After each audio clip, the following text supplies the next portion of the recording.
The Witches, Chapter 10, Bruno Jenkins Disappears.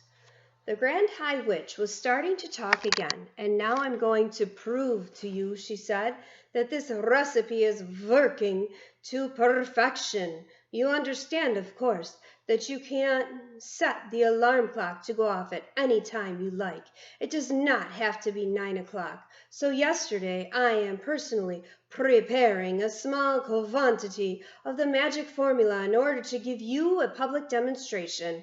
But I am making one small change in the recipe. Before I am roasting the alarm clock, I am setting it to go off, not at 9 o'clock the next morning, but 3:30 the next afternoon, which means 3:30 this afternoon, and that, she said, glancing at her wrist watch, is in precisely 7 minutes' time. The audience of witches was listening intently, sensing that something dramatic was about to happen. So what am I doing yesterday with this magic liquid? Said the Grand High Witch. I will tell you what I am doing. I am putting 1 droplet of it into a very squishy chocolate bar, and I am giving the bar to a repulsive, smelly little boy who is hanging around the lobby in the hotel. The Grand High Witch paused. The audience remained silent, waiting for her to go on.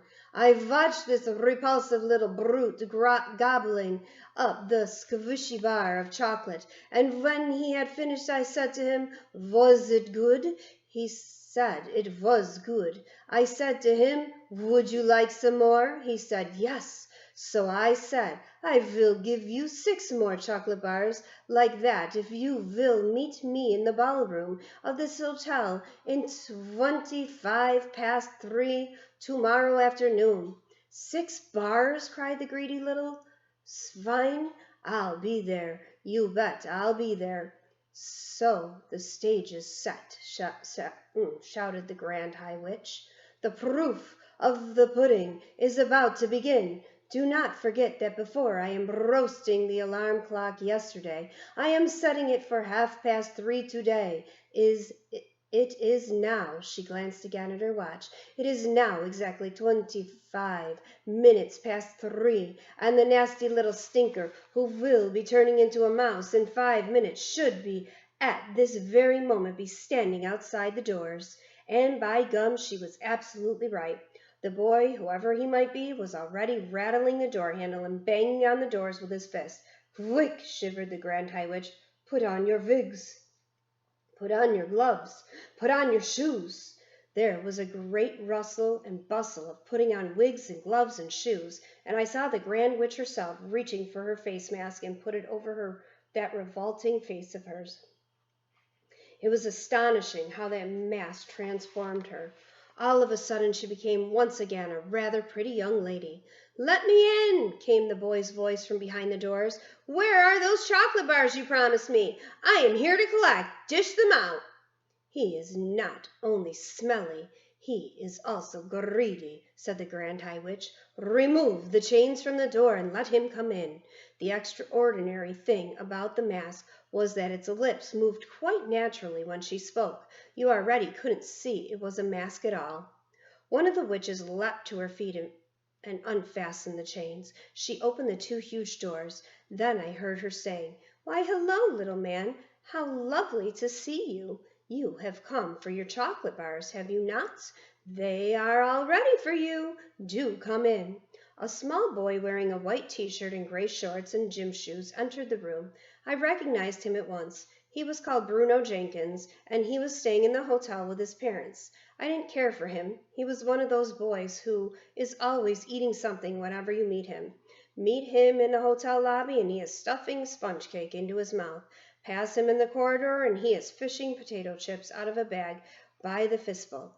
Catching sight of him in the hotel garden, and he is wolfing a dairy milk bar and has 2 more sticking out of his trouser pockets. What's more, Bruno never stopped boasting about how his father made more money than my father and that they own 3 cars. But worse than that, yesterday morning I found him kneeling On the flagstones of the hotel terrace, with a magnifying glass in his hand, there was a column of ants marching across one of the flagstones, and Bruno Jenkins was focusing the sun through his magnifying glass and roasting the ants one by one.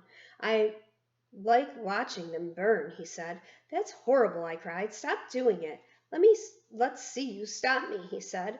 At that point I had pushed him with all my might, and he had crashed sideways on the flagstones. His magnifying glass had splintered into many pieces, and he had leapt up shrieking, "My father's going to get you for this." Then he had run off, presumably to find his wealthy dad. That was the last time I had seen Bruno Jenkins until now. I doubted very much that he was about to be turned into a mouse, although I must confess that I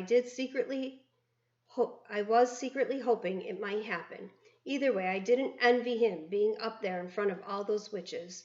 "Darling boy," cooed the Grand High Witch from up on the platform, "I have your chocolates all ready for you. Do come up here first and say hello to all these lovely ladies." Her voice was quite different now. She was soft and gentle and absolutely dripping with syrup.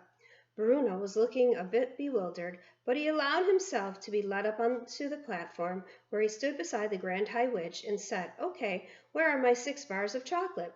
I saw the witch, who had let him in quietly, putting the chains back on the door handles. Bruno didn't notice this. He was too busy asking for his chocolate. "The time is now 1 minute before 3:30, announced the Grand High Witch. "What the heck's going on?" Bruno asked. He wasn't frightened, but he wasn't looking exactly comfortable either. "What is this?" he said. "Give me my chocolate."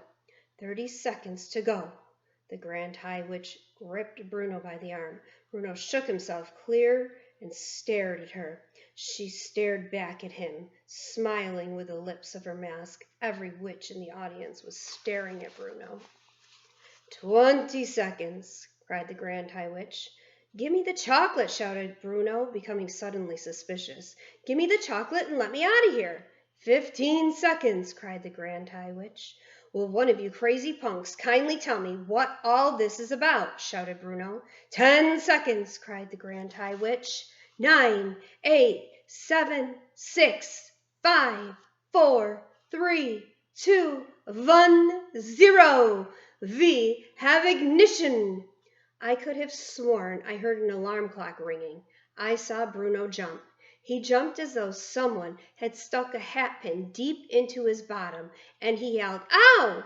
He jumped so high that he landed on a small table up there on the stage, and he started hopping about on this table, waving his arms and yelling his head off. Then suddenly he became silent. His whole body stiffened. "The alarm has gone off," shrieked the Grand High Witch. "The mouse maker is beginning to work." She started hopping about on the platform and clapping her gloved hands together and she shouted, "This smelly brat, this filthy scum, this horrid little louse will very soon become a lovely little mouse." Bruno was getting smaller by the second. I could see him shrinking. Now his clothes seemed to be disappearing, and brown fur was growing all over his body. Suddenly he had a tail, and then he had whiskers. Now he had 4 feet. It was all happening so quickly. It was a matter of seconds only, and all at once he wasn't there anymore. A small brown mouse was running around on the table. "Bravo!" yelled the audience. "She's done it! It works! It's fantastic! It's colossal! It's the greatest yet! You are a miracle, brainy one!" They were all standing up and clapping and cheering, and the Grand High Witch produced a mouse trap from the folds of her dress and started to set it. "Oh no," I thought. "I don't want to see this. Bruno Jenkins may have been a bit of a stinker, but I'm dashed if I want to watch him have his head chopped off." "Where is he?" snapped the Grand High Witch, searching the platform. "Where has that mouse got to?" She couldn't find him. Clever Bruno must have jumped down off the table and scampered off into some corner or even down a small hole. Thank heavens for that. It matters not, shouted the grand high witch. Silence and sit down.